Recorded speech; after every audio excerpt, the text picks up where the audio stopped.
जीवन धारणर मानवृत्ति पई विज्ञान एवं प्रजुक्ति विद्या एकांत आवश्यक। आम राज्यर विद्यार्थी मानकर सर्वांगीन विकास पई आमर ए दृढ़ प्रयास ए स्टार किड्स एजुकेशन माध्यम स्वागत जनाई आरंभ करुचु आमर आजिर विषय वस्तु वायु प्रदूषण।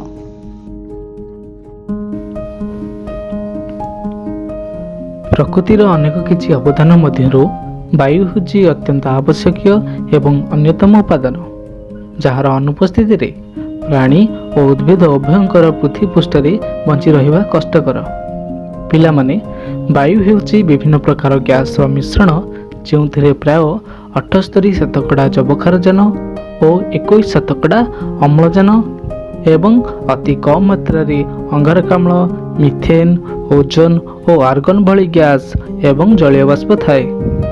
समस्त प्राणी श्वासक्रिया रे वायुमंडल अम्लजान ग्रहण करिथाए और अंगारकाम्ल को त्याग करिथाए।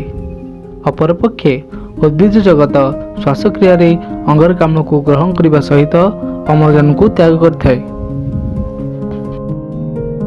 वायु बिना समस्त जीव जगत बंची रहिबा असंभव जानी सुधा मनुष्य नाना प्रकार कल कारखाना प्रतिष्ठा करुछि एवं विपुल मात्रा रे जानवाहन व्यवहार करुछि, जहा फल रे सेतुरु निर्गत धुआं रे थिबा अंगारकाम्ल गैस वायुमंडल को प्रदूषित करुछि। सहरांचल रे जानवाहन बहुल व्यवहार एवं Shilpayan जोगु carbon monoxide, carbon dioxide और नाइट्रोजन ऑक्साइड परी गैसीय प्रदूषकर परिमाण अधिक होता है। यह गैस श्वास समस्या सृष्टि करने सह रक्तर अम्लजान बहन क्षमता ह्रास करिଥାଏ एवं फुसफुस को मध्य नष्ट करिଥାଏ। केतेक प्राकृतिक उपाय मध्य वायु प्रदूषित होता है, जेपरी जंगल रे निया लागि जिबा, आग्नेयगिरी उद्गीरण निर्गत होइतबा विषाक्त गैस इत्यादि वायु रे मिसी प्राणी मानकर क्षति घटाई थांती। पिलामाने मनुष्यर विकासमूलक कार्यक्रम जोगु अंगारकाम्लर मात्रा बढ़ी चलीछि एवं जंगलर क्षेत्रफल कमी जाउछि। अंगारकाम्ल बढ़िबा जोगु विश्व तापन बा ग्लोबल वार्मिंग हेउछि एवं एहा फଳରେ समुद्र पतन बढ़िबा, वृष्टिपात और जलवायु प्रभावित हेबा सह जंगल, कृषि, उद्भिद तथा प्राणी माने मध्य क्षतिग्रस्त हेबे।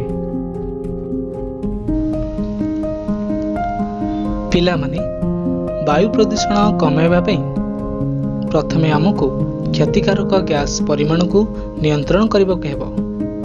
यथासंभव आमे जानवाहन को कम व्यवहार करिबा और सीएनजी परी परिष्कार ईंधन को व्यवहार करिबा।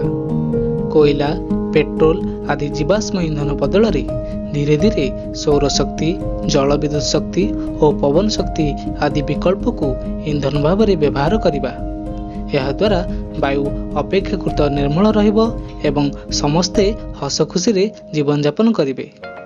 आमर एही उपस्थापनाटी तुमको किपरि लागिला आमको कमेंट्स माध्यम रे जणाइबे। वीडियोटी भल लागिथिले लाइक एवं सांग मानक सहित शेयर करिवे।